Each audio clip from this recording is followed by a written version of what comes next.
In November 1963, a tragedy struck that shook the world. President John F. Kennedy was assassinated. 60 years on, the questions remain. How and where was JFK killed, and who was responsible? Let's delve into this mystery and seek the answers that have eluded us for decades. Stay tuned. But wait, did you know only 0.5% of you are subscribed? Let's change that. Tap that subscribe button and be part of the in crowd. It's just one click for you, but a giant leap for our channel. Why choose that venue for JFK? Today, 60 years ago, President John F. Kennedy from the USA was killed. It was a very sad day that changed many things. The death of President JFK pushed millions of Americans into mourning.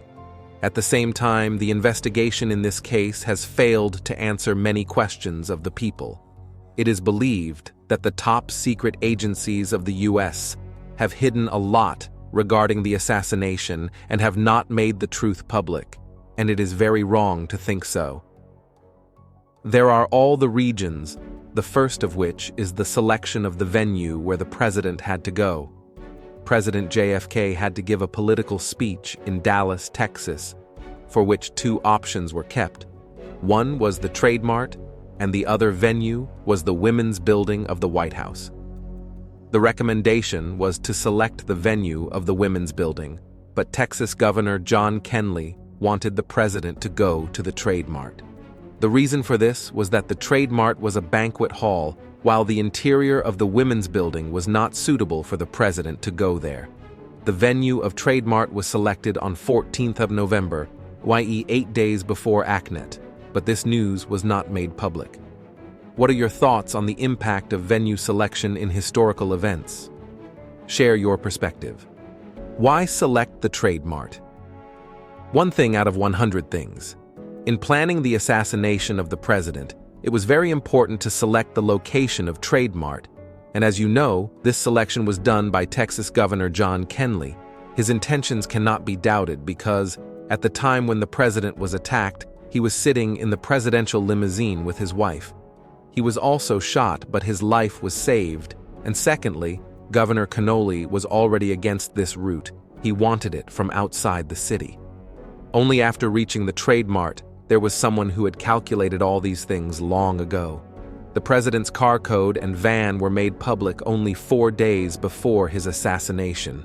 That is, no one knew this information before that. Considering the complexity of planning such events, what do you think are the key factors in ensuring the safety of public figures? Join the discussion in the comments. What occurred at the depository? Something had happened in the school book depository 2 months ago which shows that someone already had this information. Yes, exactly 2 months ago, there was a sudden shortage of staff in the school book depository. In September 1963, Wasley Frazier was named. A man receives a call from an employment agency offering him a job at a book depository. Wasley Frazier lived half an hour away in a town called Irving. He arrived at the book depository the very next day, on September 13th, and was Roy Truly, the superintendent there, immediately hired him. After a month, on October 15th, Vasla's neighbor also approached the book depository superintendent on the phone, and coincidentally, he was also hired the very next day. Not only that, it was Lee Oswald who was to be arrested in the case of the murder of President JFK after 39 days. Because Lee Oswald did not have a driving license, he could not do the Outback every day, which is why he had a car in Dallas itself. He took a room on rent and would go to his home in Irving after office timings with Vasel on weekends and return to the book depository with Vasel on Monday morning. What shocking revelation awaited as the investigation into the depository deepened? Find out next. When was JFK assassinated? This routine continued for about a month, but only for 1 day from the president's appointment. First, on November 21st, this routine was broken. On Thursday, November 21st, Lee went to his home in Irving with Oswald Wasley because he said that he would stay in Dallas this weekend. The next morning, on Friday, Oswald went to the office with Wasley. When he came out of the house, He was carrying a long paper bag in his hand, which Oswald said contained curtain rods, which he was taking to install in his room just half an hour before the appointment, on the 6th floor of the offered book depository. I was present with some of my colleagues. It was noon in the day and it was lunchtime. Everyone went to the 1st floor for lunch, but Oswald was present alone on the 6th floor. He went to the depository to see the motorcade of the president. A large crowd of people had gathered outside. A few employees of the depository were also busy watching this scene from the windows of the 5th floor. At exactly 12:30, the president's motorcade arrived, in which the president was on the right side of the car and the First Lady was on his left side. The governor and his wife are sitting in the front.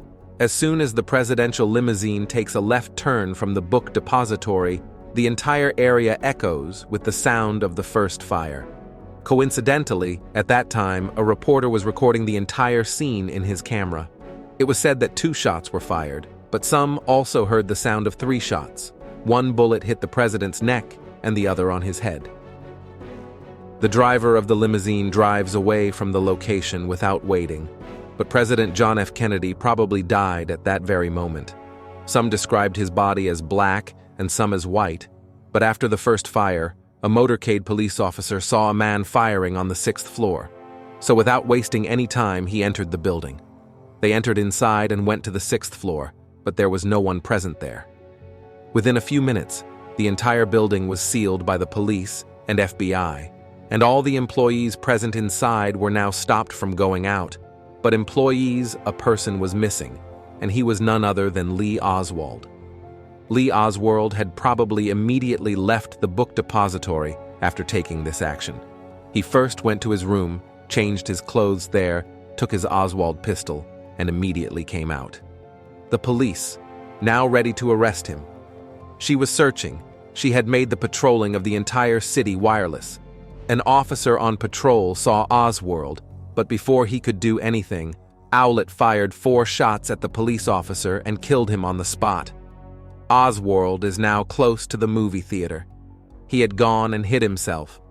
Soon the police found him, arrested him, and took him to the police headquarters. For the next 2 days, the police, FBI, and CIA questioned him a lot. The interrogator gun was not recorded. No one has any information about what happened in the closed room. There is no evidence. What theories have you heard about JFK's assassination? Share your thoughts in the comments. How was Oswald shot?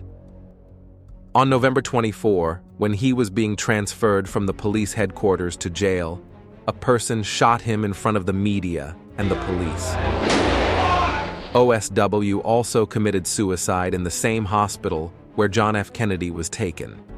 This was the story that was officially disclosed, but many witnesses said that this was not the same person whom they saw at the 6th floor window. Before being shot, Lee Oswald kept saying in front of the media that I am innocent. Nope. The first thing I heard was that the newspaper reporter in the hall asked me that question.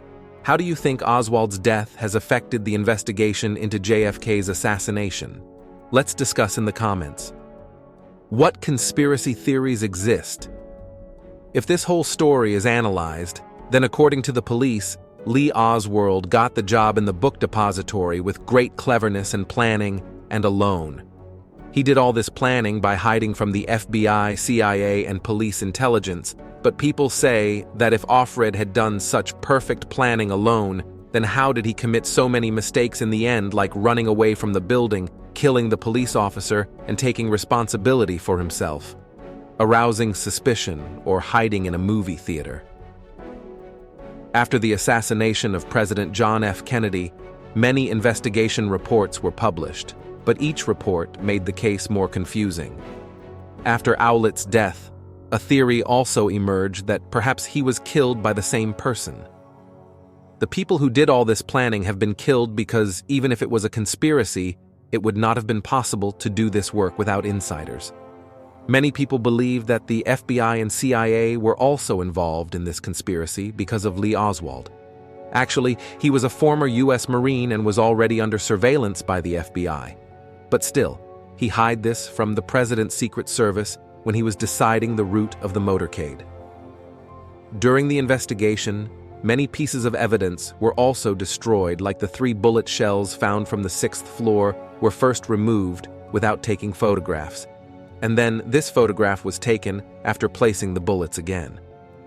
The initial video of the place where the shots were fired was made by the police, but that too disappeared somewhere. Evidence of the shooter was recorded so that this mystery never remains a mystery. During the shooting, this girl wearing a scarf was seen in almost all the photos and videos. She had a camera in her hand, and she had captured all the photos of the president's ascent. The scarf she is wearing is called Babushka, and hence she was named Babushka Lady. Many people have the theory that Babushka Lady was also a part of this entire plan, whose job was to record this scene, but to date, the FBI has never arrested this girl. Couldn't find it. Which of these conspiracy theories do you find most plausible, and why? Share your thoughts and join the conversation. The investigation into President Kennedy's assassination left many questions unanswered. Theories suggest Lee Oswald's involvement was part of a larger conspiracy, possibly including the FBI and CIA. Key evidence was mishandled or lost, adding to the confusion. Among the mysteries is the Babushka Lady, who filmed the event but was never identified. Despite numerous reports, the true extent of the conspiracy remains elusive, leaving this chapter of history open to speculation and debate.